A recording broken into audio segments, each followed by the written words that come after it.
Okay, so this is me. So I did a weird mix of A-levels. So I did maths, chemistry, music, and German. I went off to the University of York to study chemistry. I was really interested in being a chemistry teacher at the end of it. And my mother was like, well, why are you doing a 4-year master's program when you could just do the 3-year BSc and be done with it and be a teacher? And the reason was that the 4th year was a year abroad in Germany. So I went and lived in northern Germany for 8 months, and it was great fun. So this is a picture of Carnival that you can see. I got to do proper lab-based research. They mostly left me on my own to get on with things. And I was playing with things called catalysts, which are things that speed up chemical reactions. And so I really enjoyed the aspect of having a different perspective on life and experiencing different culture. But I didn't like the research so much. I enjoyed being in the lab and I enjoyed playing with the chemicals. Acting responsibly. But I wanted to do something more geared towards humanity. I was like, all I'm doing is looking in the literature, I'm seeing what nobody's made before, and I'm making it. But I wanted to do something that, not change the world, but at least would make an impact on people's lives. And so I wanted to carry on and do a PhD. And so the UK universities told me that I was unfundable, and my parents thought I wasn't smart enough to do a PhD because I have a 2:2 degree. But my friend said, why don't you look at Switzerland? And I'd been in Switzerland on holiday, and I thought, actually, that sounds great. And so Ed Constable and Catherine Housecroft ran a research group which was all about creating next generation solar panels. So could we use copper to make something called a dye-sensitized solar cell that would be flexible? About 10-15 years ago, they were all the rage. They were actually made in South Wales, and you could put them in backpacks. And so if you went hiking, you could have your solar panel on your backpack and you could charge your phone. And so this is where I spent the next 4 years of my life, which was really nice. And so I'd had the opportunity not only to do the solar cell work, but also to look at splitting up water to create hydrogen and oxygen. So hydrogen can then be used, we all know now about a hydrogen economy. And so in the 3 years that I'd been there, I had done this project that was all about, nowadays would be viewed as sort of saving the world.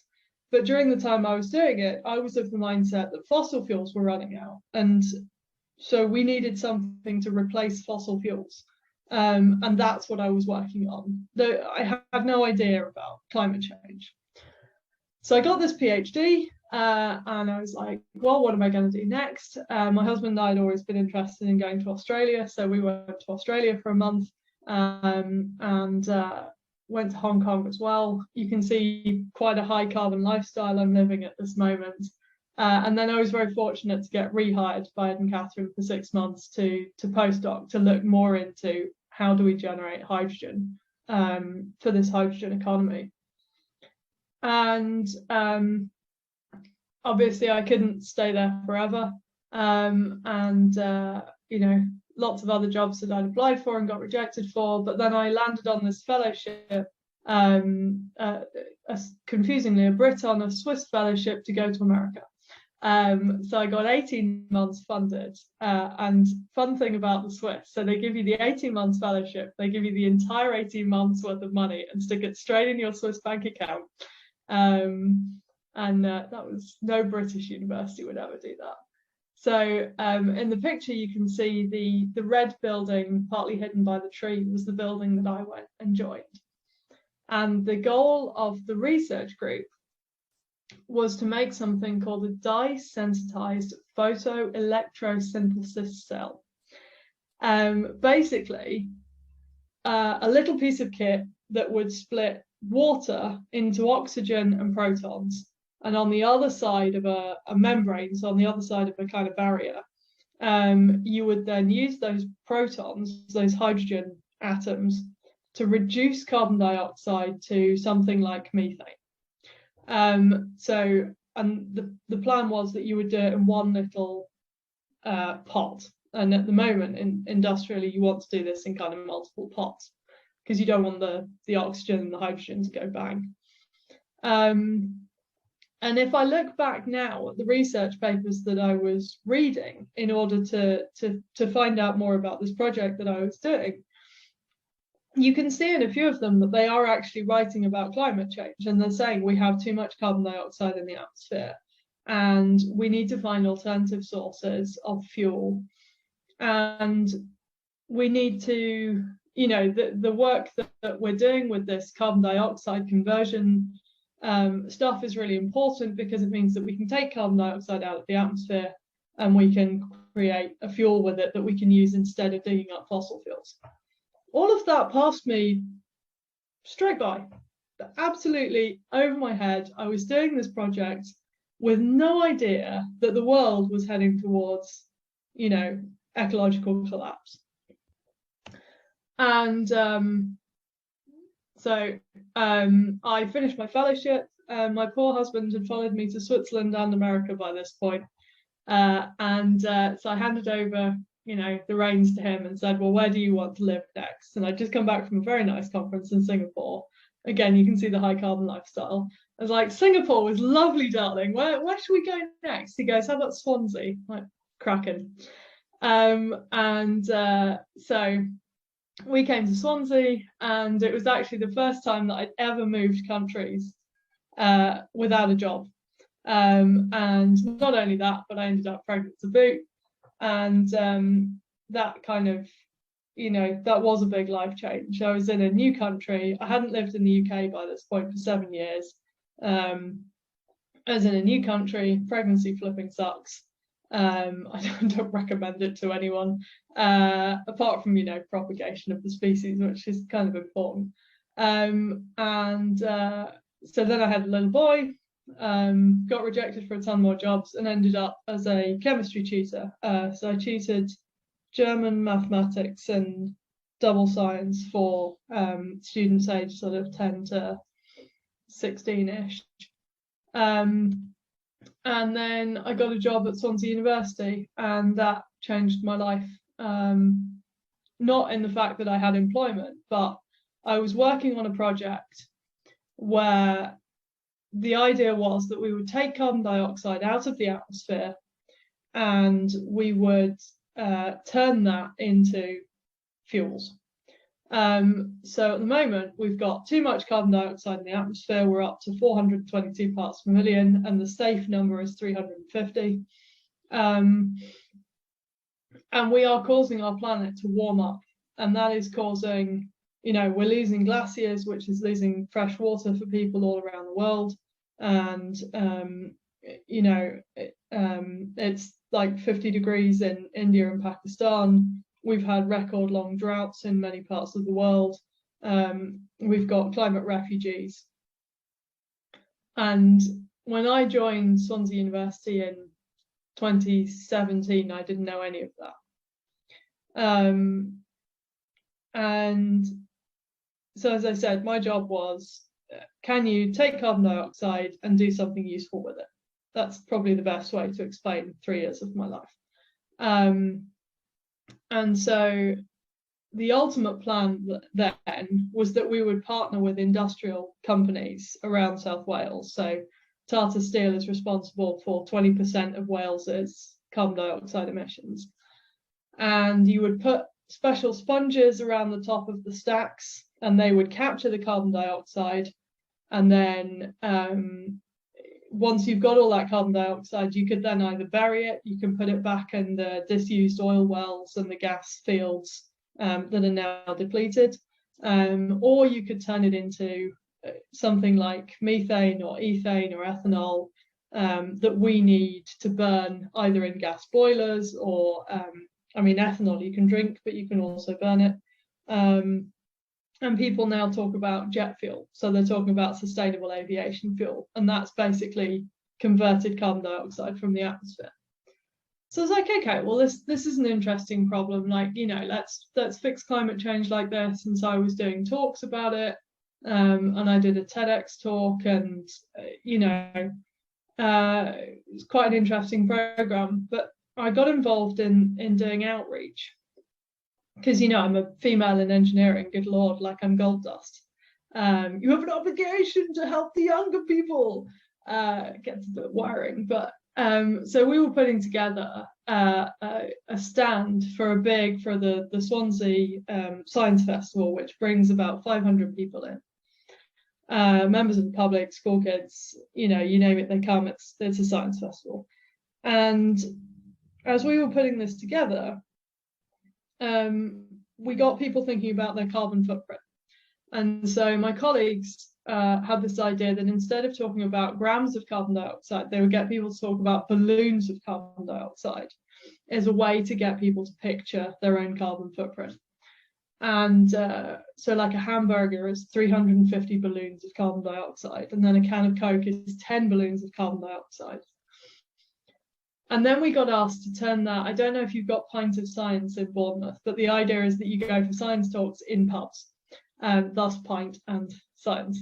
And so we converted the exhibition that we'd been doing into a talk for this Pint of Science event. And so for that, we had to write this presentation, and my colleagues were talking about what happens at 1.5 degrees of global warming, 2 degrees of global warming, and 4 degrees of global warming. We're at 1.2 degrees of global warming right now. It's flipping scary looking at 1.5, let alone 2, let alone flipping 4. And I was absolutely terrified that day. And I was like, you don't think we're going to hit like 1.5 degrees of global warming, do you? And my colleague looked at me and he went, I'll be surprised if we don't, you know, hit 4 degrees of global warming. And we're definitely going to hit 2. And that, I said Swansea University changed my life. That was the moment that changed my life.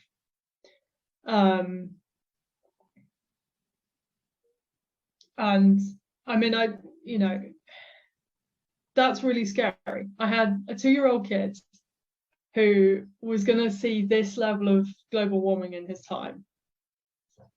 And what was I doing? I was turning carbon dioxide into jet fuel. So we were, you know, the industrial stacks are emitting at a ground level. And what am I doing? I'm helping aeroplanes emitted at, you know, 3,000 feet up or wherever it is that aeroplanes fly, like even closer to the atmosphere.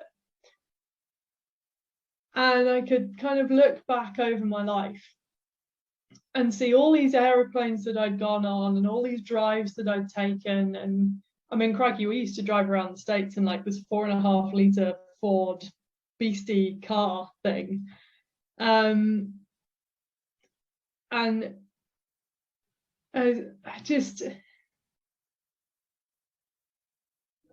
was like, we can't live like this anymore. This isn't okay, you know? And so I went on this kind of decarbonisation rampage, and I think my husband's missed dinner ever since, because I took away mostly all of his meat.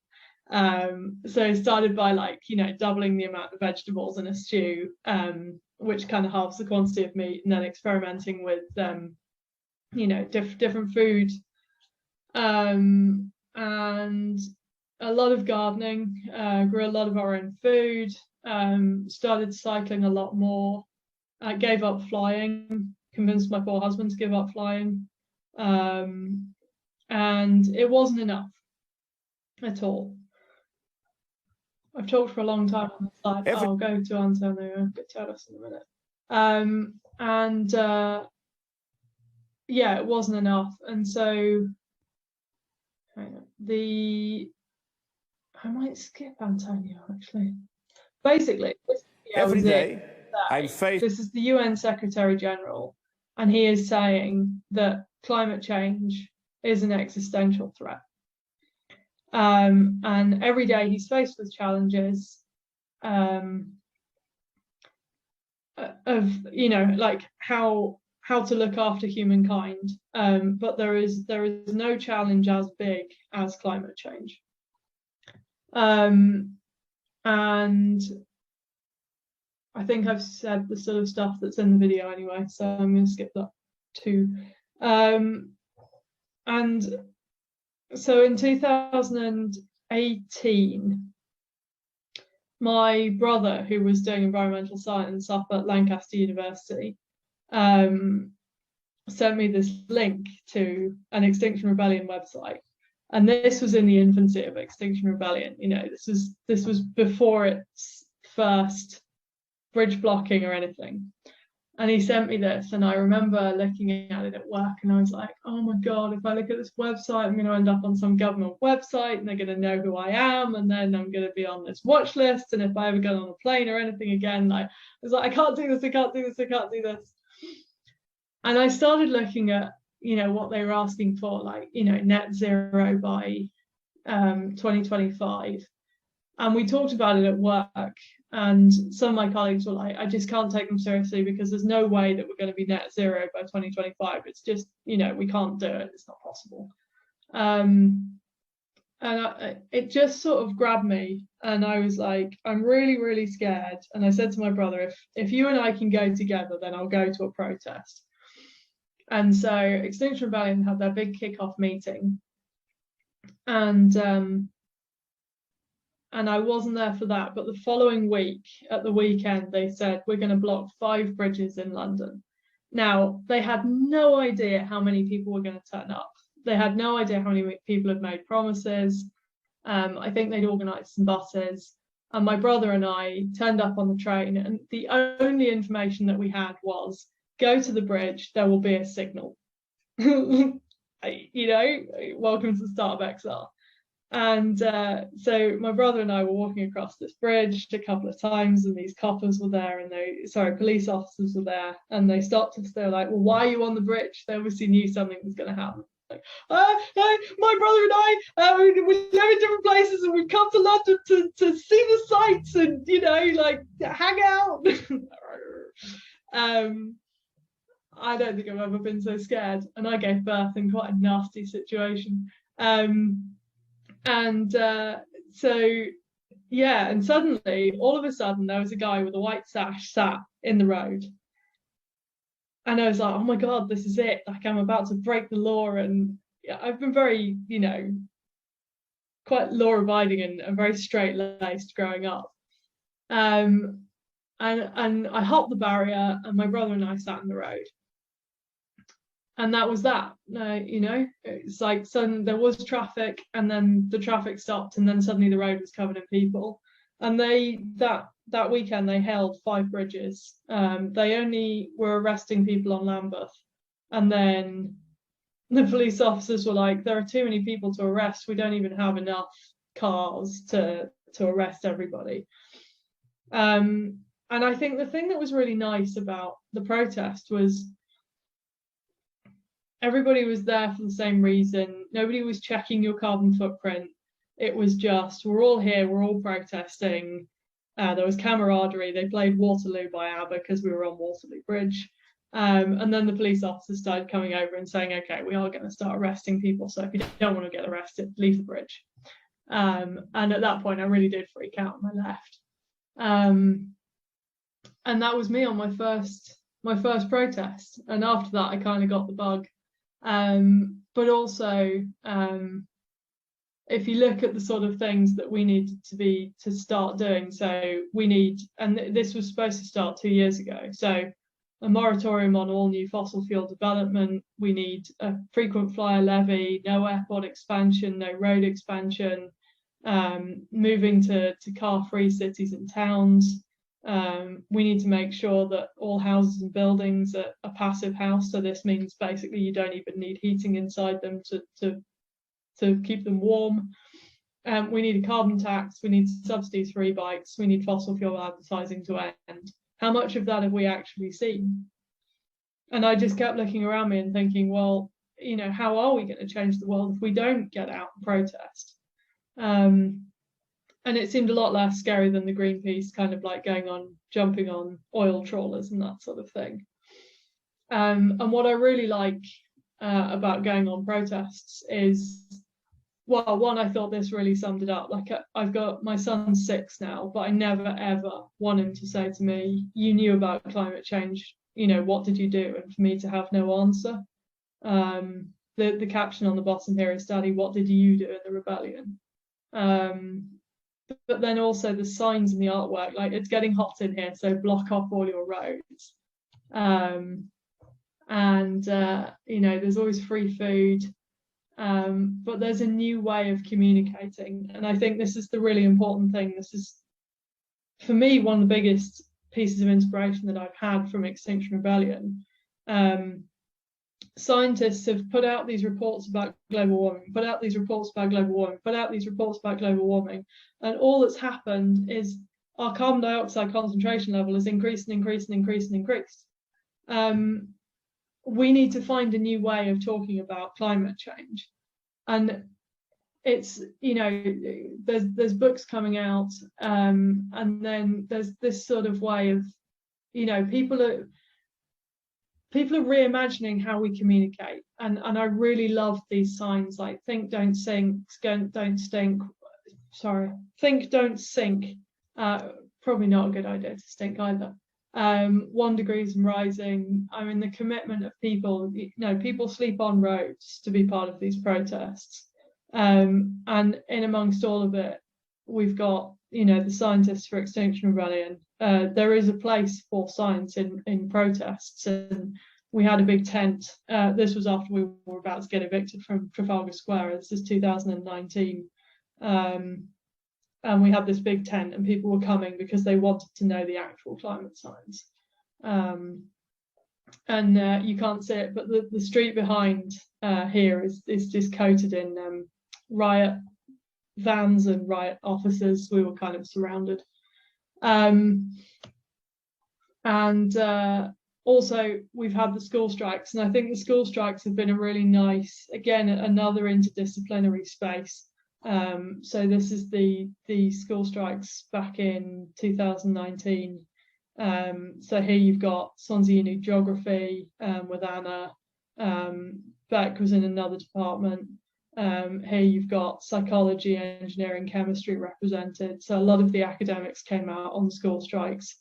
And then we started seeing businesses join in as well. So this is Lush. They shut down for the school strike that day.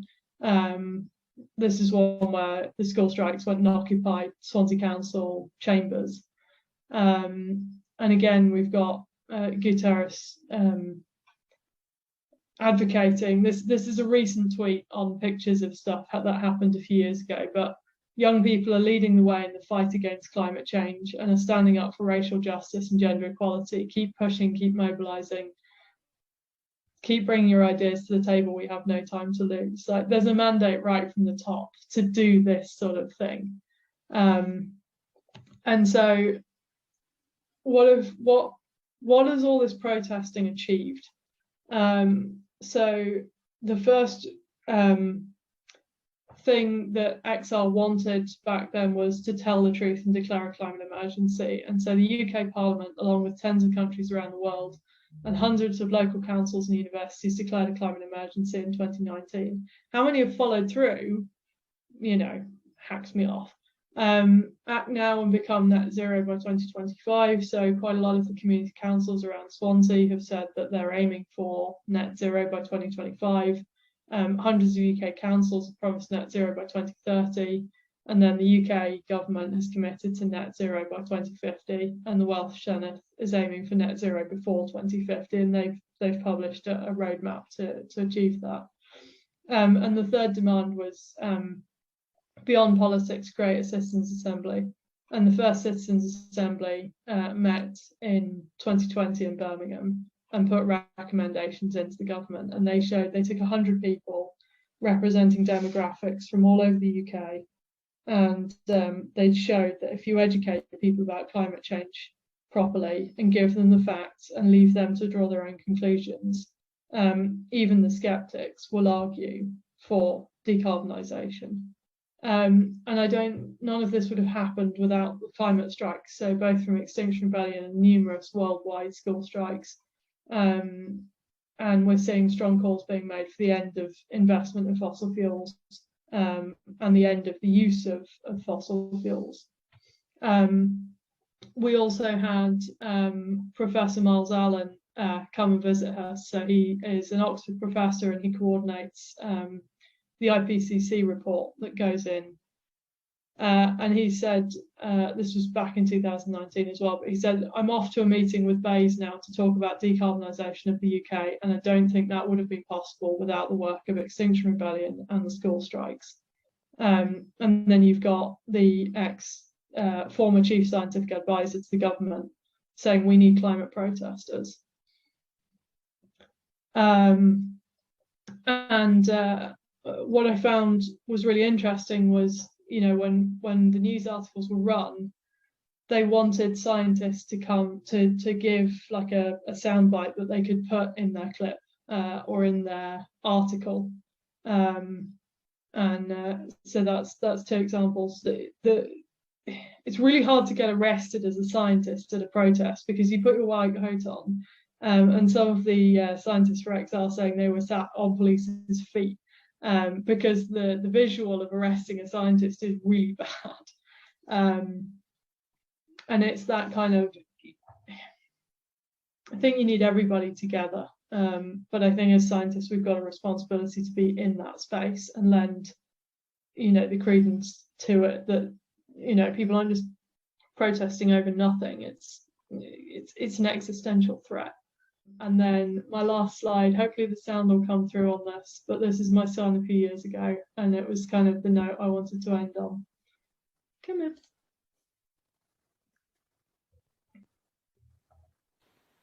Stop climate change, make me happy. That's his future that we're fighting for.